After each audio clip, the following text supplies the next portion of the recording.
Hi guys, my name is Olivia Dunn, and I am here to talk about being gluten and dairy free and how it's not as hard as you may think. Now, I know a lot of people probably think, oh my god, how could I ever eliminate these things because they are so prevalent in almost everybody's diet. But I am living proof that it is not that hard. So, I'm going to talk about it. Okay, so why? Um, I'm just going to say right off the bat that I am not allergic to gluten or dairy. I am just intolerant. So that could be a big difference. If someone is allergic, like having celiac disease, they can have major issues like go to the hospital with severe stomach pains. I am not that serious. I am just intolerant to them. So I definitely can have stomach problems for sure. Skin problems, fatigue, which I have all of those, but nothing as serious as, going to the hospital. So I just want to throw that out there first and foremost. But, so why am I gluten and dairy free? Like I said, I chose to better myself and eliminate them to feel better.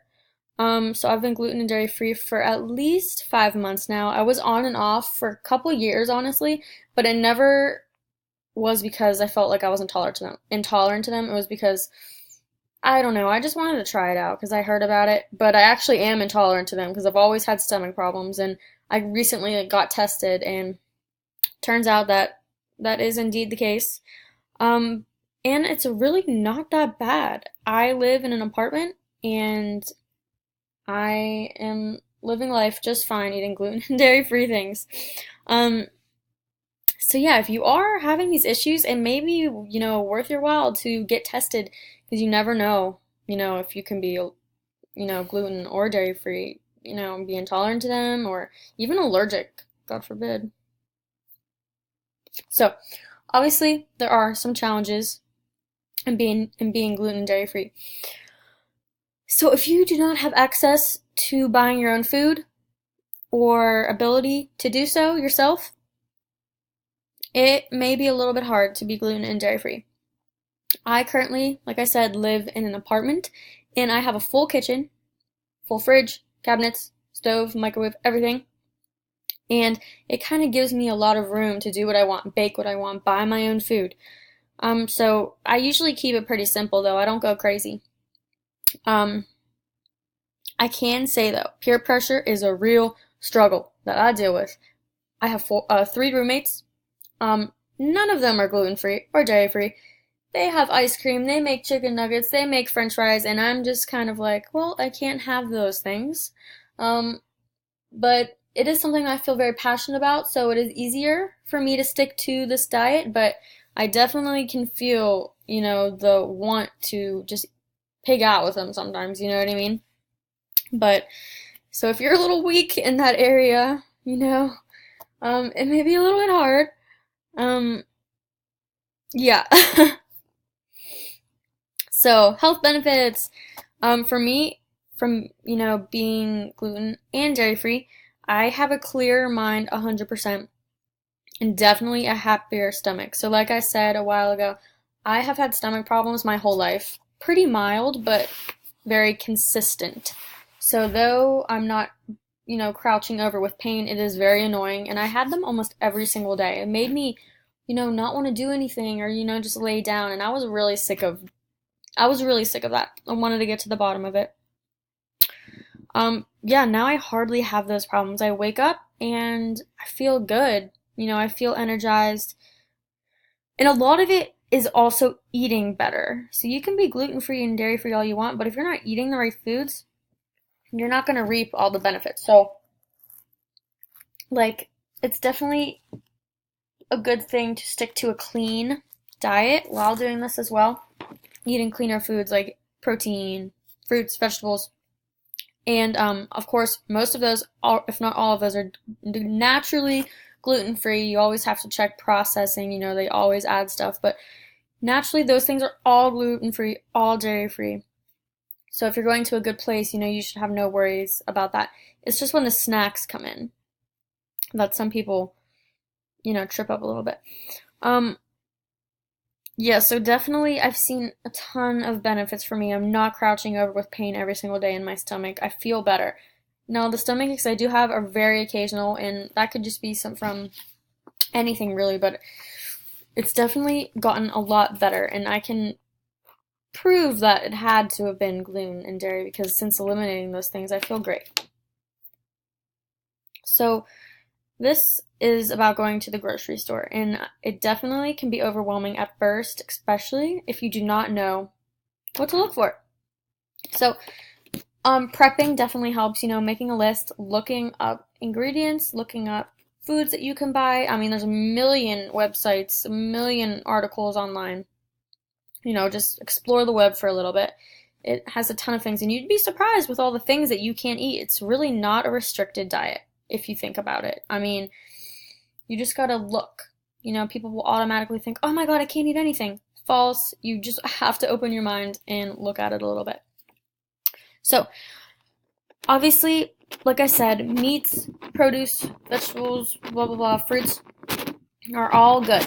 So you can mostly get those at any grocery store, not really a specific one. Just double check if it is processed. Sausages that are, have different flavors, you're going to want to check that because you never know if they're throwing something in there. So, like I said, that stuff is usually good. You can go anywhere for that. But if you want to snack, that's when a lot of people have trouble. I don't know where to find gluten-free pretzels, chips. So I have some stores for you. Aldi's is one of my all-time favorites for finding gluten-free items. They don't have many dairy-free items, but gluten-free, they are stocked. So, gluten-free tortillas, gluten-free bread, cereal, breakfast bars, pretzels, chips, crackers, anything you can think of, they have it. So that's where I always go for my snacks. They also have pizza crust and waffles that are gluten-free and all that stuff. So it's honestly so awesome and super affordable. Honestly, like a bag of pretzels may be $2, a bag of chips $2. It's really not that bad. It's just like, every other snack that you may see. Walmart also has a gluten-free section, which is amazing. We also have dairy-free items like yogurt and milk, which you can find almost everywhere. But the yogurt is such an awesome thing. I just came across it a couple weeks ago, and I was so happy. It's yogurt made from coconut milk, and it's really, really good.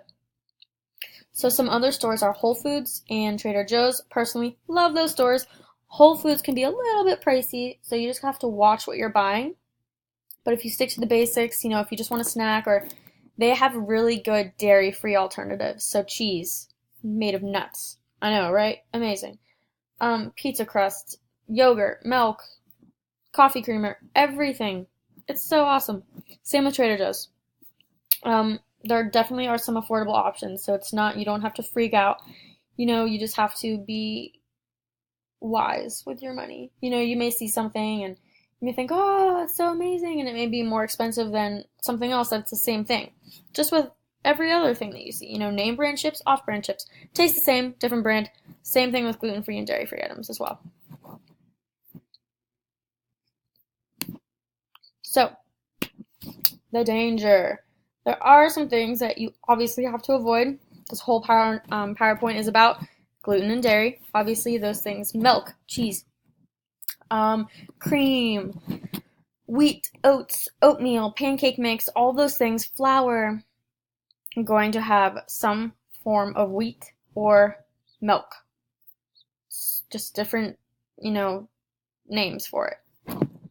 So obviously you have to look for the label that says certified gluten-free, certified dairy-free. If it doesn't say that, you have to look at the ingredients list, and usually it will say allergen alert, contains dairy, contains gluten, contains soy, but sometimes they're very sneaky with it and don't want to tell you everything that's in it. So that's when you have to really just look at the ingredients. There's different names for different things, so you have to know the different names because they could be sneaky about it.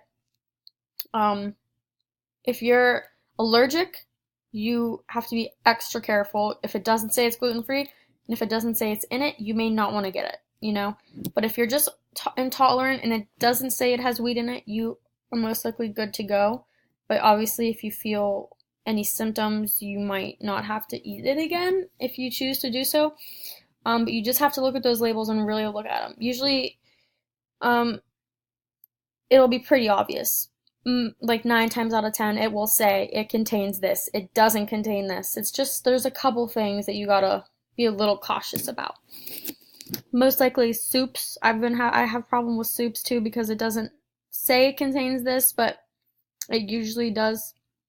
You just gotta be a little careful with that. Okay, just relax.